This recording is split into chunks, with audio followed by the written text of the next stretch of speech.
This is Austin Duma, Application Specialist at CAD Micro Solutions, and today's tech tip describes how to view mirrored and derived part references in SOLIDWORKS PDM. SOLIDWORKS PDM users understand the value and benefits of being able to quickly view file references in the Contains and Where Used tabs of the Vault View interface. However, there are a few cases, such as mirrored and derived parts, where the references may not immediately show up in these tabs. Let's look at one of these scenarios and show how these references can be made visible.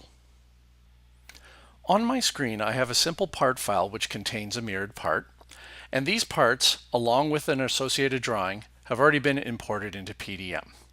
Now, when I look at part 13802F2 in the Contains tab, notice how the mirrored part is not displaying.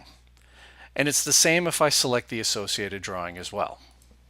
Conversely, if I look at the mirrored part in the Where Used tab, I cannot see the part it is mirrored from or the associated drawing. The reason references are not shown between mirrored parts and their parents is because mirrored or derived parts are considered to be a version of the original part and not part of any configuration. So, in order to show mirrored or derived parts in these two tabs, it's a simple matter of using the Configuration pull-down and selecting Do Not Show Configurations.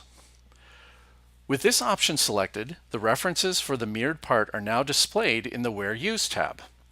And the mirrored part itself is now displayed for its parents in the Contains tab.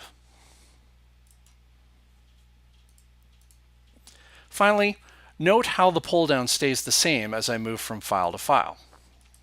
This setting will remain fixed even if you log off until it is changed again in the future. I hope that this has been an informative tech tip on how to view mirrored and derived part references in PDM. Have a great designing day.